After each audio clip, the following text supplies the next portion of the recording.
এক কাপ চা হাতে নিয়ে বসে আছি বারান্দায়, ধোঁয়া ওঠা স্বপ্নগুলো মিশছে আজ নীলিমায়। বাইরে ঝুমঝুম বৃষ্টি, শহরের ব্যস্ততা আজ নেই। চায়ের কাপে চুমুক দিয়ে খুঁজছি নিজেকে।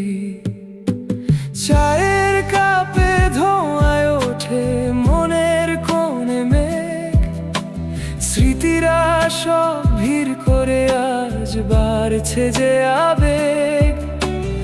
একটু চিনি, একটু আদার, এক চিমটি ভালোবাসা, এই এসে হারিয়ে যাক যত না পাওয়ার হতাশা।